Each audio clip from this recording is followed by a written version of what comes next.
Imagina por un momento que subes a un avión, das la vuelta al mundo. Why, al regresar, descubres que eres unos nanosegundos más joven que todos los que se quedaron en tierra. No es el guión de una película de ciencia ficción. Es lo que ocurrió de verdad en 1971, gracias a un experimento que desafió nuestra comprensión del universo y demostró que el tiempo no es lo que parece. Esta es la increíble historia del proyecto Hafele-Keating, el viaje que detuvo el tiempo y cambió la física para siempre. Estamos a comienzos de los años 70. El mundo está inmerso en una carrera científica y tecnológica sin precedentes. La humanidad ha llegado a la Luna, y una nueva invención promete revolucionar la forma en que medimos nuestra existencia: el reloj atómico. Estos dispositivos son de una precisión casi inimaginable. Piensa en esto, tienen un margen de error de tan solo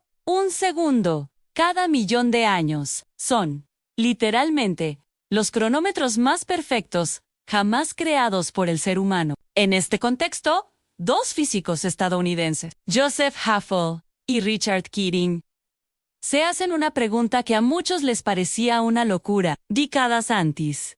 Un genio llamado Albert Einstein había postulado en su teoría de la relatividad que el tiempo no es una constante universal. Según él, el tiempo se deforma, se estira y se encoge dependiendo de dos factores clave: la velocidad a la que te mueves y la fuerza de la gravedad que experimentas. En otras palabras, el tiempo de un astronauta en el espacio debería pasar más lento que el nuestro aquí en la Tierra. Para la mayoría de los científicos, esto era una idea fascinante, pero puramente teórica. Una ecuación en una pizarra. Pero Hafele y Keating vieron algo más. Vieron la oportunidad de una aventura científica, una forma de poner a prueba a Einstein, no con cálculos, sino con un experimento real, tangible, y volaron su sueño. Era demostrar que el tiempo, ese río que creemos que fluye siempre al mismo ritmo, en realidad tiene corrientes, rápidos y remansos. La idea que propusieron era, en esencia, muy simple, pero llevarla a cabo rozaba lo imposible. El plan consistía en tomar 4 relojes atómicos de cesio, idénticos y perfectamente sincronizados entre sí, y con otro reloj de referencia que se quedaría en tierra, en el Observatorio Naval de Estados Unidos en Washington, donde luego harían algo que nadie se había atrevido a hacer antes.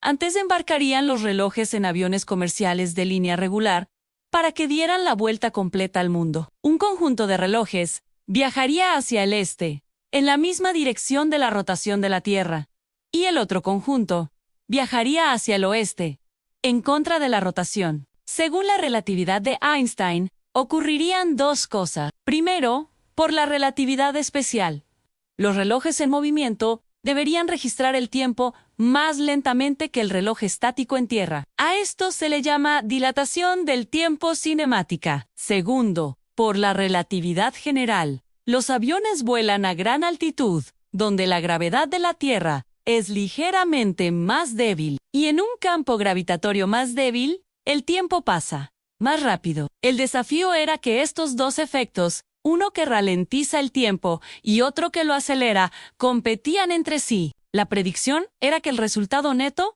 dependería de la dirección del vuelo. El reloj que viajara hacia el este, al sumar su velocidad a la de la rotación terrestre, se movería más rápido y, por tanto, debería trazarse respecto al reloj de Washington. Por el contrario, el que viajara hacia el oeste, al ir en contra de la rotación, se movería más lento y el efecto de la gravedad dominaría, haciendo que se adelantara. El problema es que las diferencias de tiempo que esperaban medir eran absurdamente pequeñas, apenas unos cientos de nanosegundos. Un nanosegundo es la 1000.000.000ª parte de un segundo. Para que te hagas una idea, la luz solo recorre 30 centímetros en un nanosegundo. Cualquier vibración del avión, cualquier cambio de temperatura no registrado, cualquier error humano al leer los datos, podía arruinar el experimento por completo. Era como intentar medir el grosor de un cabello a 1 kilómetro de distancia. Muchos colegas les dijeron que era una pérdida de tiempo y dinero, pero Hafele y Keating estaban decididos.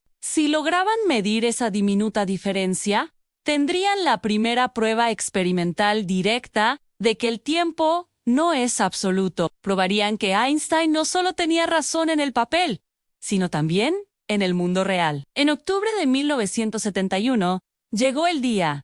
Afele y Keating prepararon sus equipos. No tenían un jet privado, ni un laboratorio volador. Compraron billetes de avión en vuelos comerciales de las aerolíneas Pan Am y Trans World Airlines. Imagina la escena a dos científicos, con aspecto de viajeros de negocios, subiendo a un avión con unos maletines de aspecto extraño que contenían instrumentos valorados en miles de dólares. En el interior de esos maletines, los relojes atómicos, con sus delicados mecanismos de cesio, zumbaban silenciosamente. Durante varios días, estos relojes viajaron como pasajeros de primera clase, ocupando sus propios asientos, cruzaron continentes, zonas horarias, soportaron turbulencias, tormentas y los ciclos de despegue y aterrizaje. Los demás pasajeros, ocupados con sus revistas y sus conversaciones, no tenían ni la más remota idea de que, a pocos metros de ellos, se estaba llevando a cabo uno de los experimentos más importantes de la física moderna. Los relojes atómicos estaban, literalmente, registrando cómo el tiempo se doblaba y se estiraba a 10.000 metros de altitud. Mientras tanto, en la base del Observatorio Naval en Washington, los relojes de referencia esperaban pacientemente, marcando el tiempo oficial de la Tierra. Cada segundo que pasaba, la diferencia entre los relojes viajeros y los relojes en reposo crecía, nanosegundo a nanosegundo. Cuando los relojes finalmente regresaron a Washington, primero los del viaje hacia el este, y días después los del viaje hacia el oeste. Comenzó la parte más difícil y estresante del experimento. No era tan simple como mirar los relojes y ver la diferencia. Huffle y Keating se encerraron en el laboratorio para analizar los datos. La tensión era máxima. Durante semanas, apenas durmieron. Tuvieron que revisar miles de registros de vuelo, temperaturas, presiones, altitudes. Cada pequeño detalle contaba. Sabían que cualquier error de cálculo, cualquier variable no controlada, podría invalidar sus resultados y convertirlos en el hazmerreír de la comunidad científica. Su reputation, su carrera y su sueño pendían de un hilo, o mejor dicho, de unos cuantos nanosegundos. Y entonces, tras semanas de cálculos exhaustivos, los números hablaron. Los resultados eran claros, inequívocos y absolutamente asombrosos. El reloj que había viajado hacia el este, tal como predecía la teoría, se había atrasado. Había perdido exactamente 59 nanosegundos respecto al reloj de tierra. Había envejecido un poco menos, y el reloj que había viajado hacia el oeste, también como predecía la teoría, se había adelantado. Había ganado 273 nanosegundos. Había envejecido un poco más. Las diferencias eran minúsculas, casi insignificantes para la vida cotidiana. Pero para la física, eran un terremoto. Coincidían, dentro de los márgenes de error, con las predicciones exactas que Einstein había hecho más de medio siglo antes. Por primera vez en la historia, la humanidad tenía una prueba tangible, una evidencia experimental, de que el tiempo no es una constante universal. El tiempo es relativo. Depende de tu velocidad y de dónde te encuentres en el universo. En julio de 1972, Huffle y Keating publicaron sus hallazgos en la prestigiosa revista Science. El artículo causó un revuelo inmediato. Einstein, que había fallecido casi 20 años antes, recibía su confirmación más espectacular. No desde un telescopio que observaba estrellas lejanas, sino desde un avión comercial que volaba sobre nuestras cabezas. Pero este experimento no fue solo una victoria para la física teórica. Sus consecuencias prácticas han transformado nuestra vida cotidiana de maneras que Huffle y Keating ni siquiera podían imaginar. La tecnología más evidente que depende directamente de este descubrimiento es el GPS. Cada uno de los satélites GPS que orbitan la Tierra lleva a bordo un reloj atómico extremadamente preciso. Esos satélites se mueven a unos 14.000 kilómetros por hora y se encuentran en un campo gravitatorio más débil que el de la superficie terrestre. Debido a estos dos efectos relativistas combinados, sus relojes se adelantan unos 38 microsegundos cada día. Esos son 38.000 nanosegundos. Si los ingenieros no corrigieran constantemente esta diferencia de tiempo, los sistemas de GPS acumularían errores de varios kilómetros en un solo día. Tu teléfono te diría que estás en la calle de al lado. Los aviones no podrían aterrizar con precisión y la navegación global sería un caos. Cada vez que usas el mapa de tu móvil para encontrar una cafetería, estás confiando en la misma física que Hubble y Keating demostraron en aquel vuelo de 1971. El tiempo dejó de ser un simple número para convertirse en una dimensión viva, flexible y dinámica del universo. Por supuesto, como ocurre con cualquier descubrimiento revolucionario, no todo el mundo se convenció de inmediato. Algunos científicos criticaron el experimento, argumentando que los relojes atómicos de la época no eran lo suficientemente estables y que los márgenes de error eran demasiado grandes. Lo llamaron una hazaña estadística o ciencia de mala calidad. Afirmaban que los resultados podrían haber sido una simple coincidencia. Pero la belleza de la ciencia es que se pone a prueba a sí misma. En las décadas siguientes, el experimento se repitió muchas veces, con tecnologías cada vez más avanzadas y relojes atómicos millones de veces más precisos que los que usaron Hubble y Keating. Y cada vez, el resultado fue el mismo no.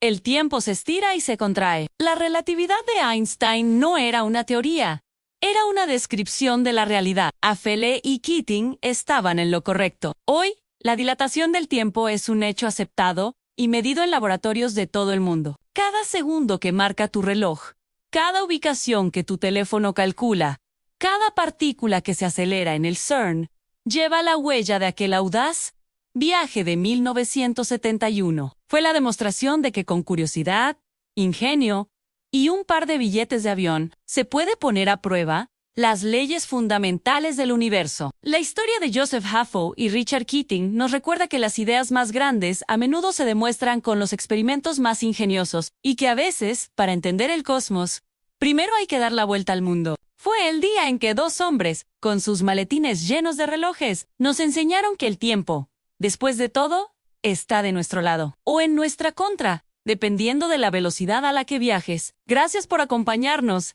en este increíble viaje a través del tiempo. Si te ha fascinado esta historia tanto como a nosotros, no olvides darle a me gusta, suscribirte al canal y activar la campanita para no perderte ninguna de nuestras próximas aventuras científicas. Nos vemos en el próximo video.